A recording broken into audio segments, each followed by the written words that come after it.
Before playing this video, I want to explain to you why I have this jersey on. Maybe not on the, obviously, definitely not on the NFL level, and definitely not on the NCAA level, but to a degree, at the semi-pro level, you have the same thing that I'm about to tell you about. We have websites, we have social media, we have all those things too. Big games happen, we hear the fucking chatter. We hear the chatter of the towns we're gonna play. We get the social media messages. We get the local news coverages that say the shit they're gonna say. Especially before a big game. Today, Notre Dame's gonna go into Yankee Stadium and face a team that always gives us fits. We're gonna face the Syracuse Orangemen, okay? Them guys give us fits. They gave Clemson a fit.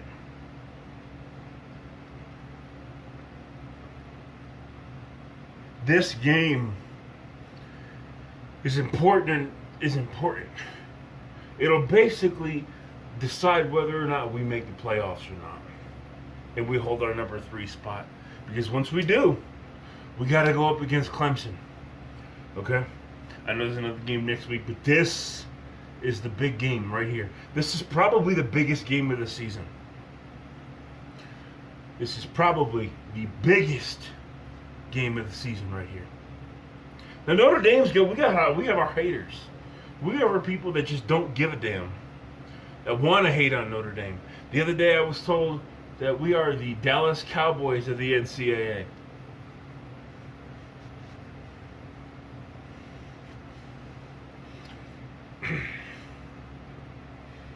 Notre Dame, the fans, the team, everybody, I doubt anybody on the team is going to see it, but I hope they do before this game.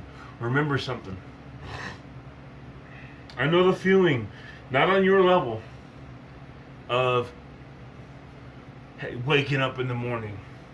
You roll up out of bed, grab your gear bag, and you head to the fucking stadium. You're either in a hotel or you're at home, wherever you're at.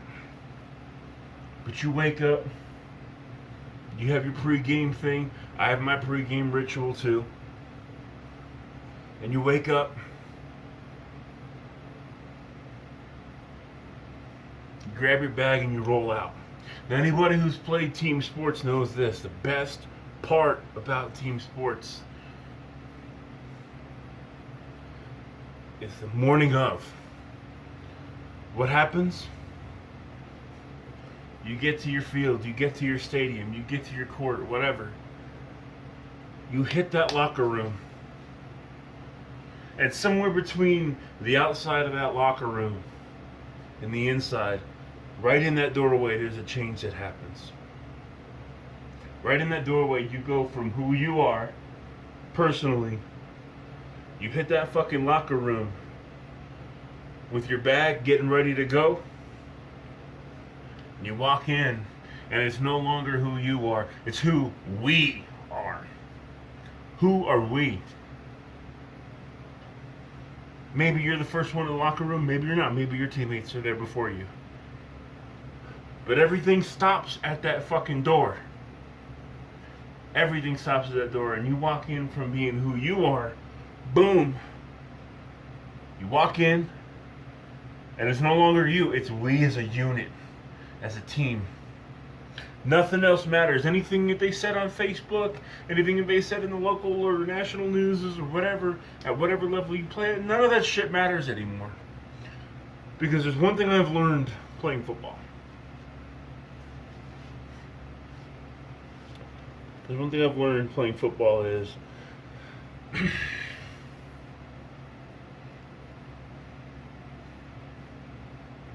that after all the shit talk, off the field issues, anything people say that they want to say, the one thing I've learned is it doesn't matter at that point. You can talk the shit that you want to talk all week. You can talk it. You can say whatever you want all week. Messages, text messages, whatever you want, however you want to do it. What matters, though, is that you hit that locker room and you come out. And you come out of your locker room and you got the same jersey on as everyone else. Maybe not the same pads, but the same color helmet. And you come down those stairs or out of the tunnel or whatever. None of that shit from the week prior matters anymore. Because everyone who was talking shit, most of them are up in the stands, the sidelines, or they're watching or wherever. Okay? And the only people that can affect the outcome of that game, because good play always outdoes bad refereeing, is the 22 people. 11 on your side and 11 on the other. So Notre Dame, all the hate that you got this week, I feel like Vic DeBetto doing it this style. But all the hate that you got this week, everybody, the Colin Cowherd, everybody, all the analysts, it doesn't matter. You are right now, you're arriving to the stadium, to Yankee Stadium, to play a game against the Syracuse Orangemen. And in just a couple hours, the only thing that will matter is what you do out there and not what everybody else said before it. You have 11 men on one side, 11 on the other. And those are the only ones that are going to determine how this game goes. Syracuse always gives us fits. Well, we're the better team. We know what this means for our season because we're not in the conference. So go out there, beat the Orangemen.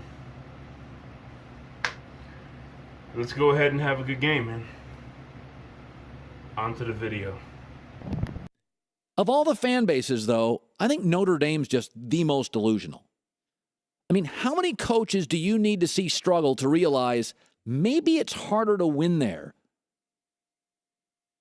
I saw yesterday, Stuart Mandel, FoxSports.com, had an article. And somebody wrote in and he said, listen, I'm an alum and I'm overly invested. We have 0 major bowl wins, blowout losses in 2 appearances. You know why Notre Dame has bowl losses? Because Notre Dame gets into bowls they don't deserve to be in. Against Alabama, against Ohio State, and they get smoked. Because everybody knows if you invite Notre Dame, you get a good TV rating, and their fans come from across the country and they fill your stadium, you're getting into better bowls than you deserve to get into. But it's amazing. Look at what Harbaugh's done at Michigan, right? The average score for a Michigan game, he's only in year 2. The average score this year of Michigan games is 48-10. That's just dismantling people. That's having a way more NFL bodies than they do. Even the year Notre Dame went undefeated, the average score that year, they went undefeated, then lost to Alabama. The average score that year was 26-13. That's coaching. That's winning close. That's out-scheming. That's having some good players.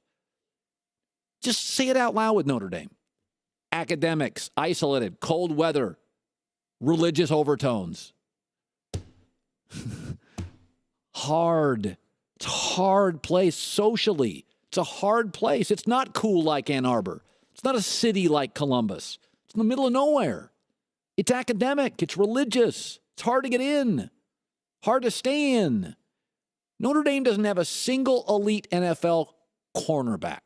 They don't have a single elite NFL pass rusher. They don't have a single elite NFL running back. They don't have a single elite NFL quarterback. They don't have a single elite NFL linebacker. Their best player in the NFL is a guard. The most unathletic position in the league, Zach Martin, Dallas Cowboys. I got nothing against Notre Dame. But if you put him in the SEC, you put him in the Big Ten, they're a 4 or 5 loss team.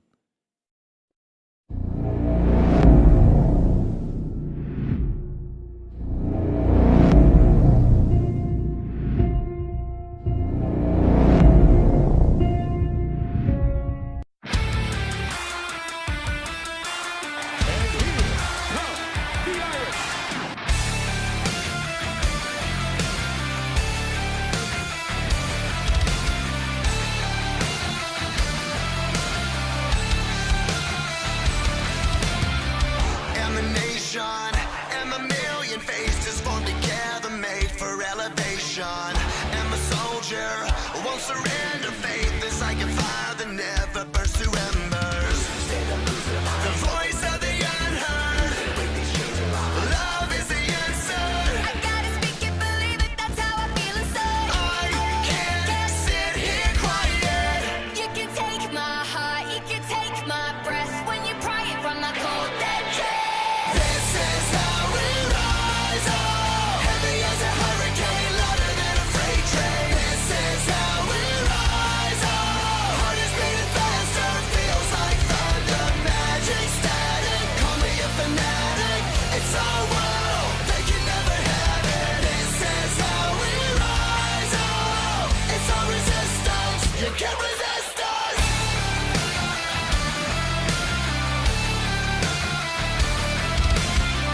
Can you hear me? Are you listening? Sleeping and the shadows could be making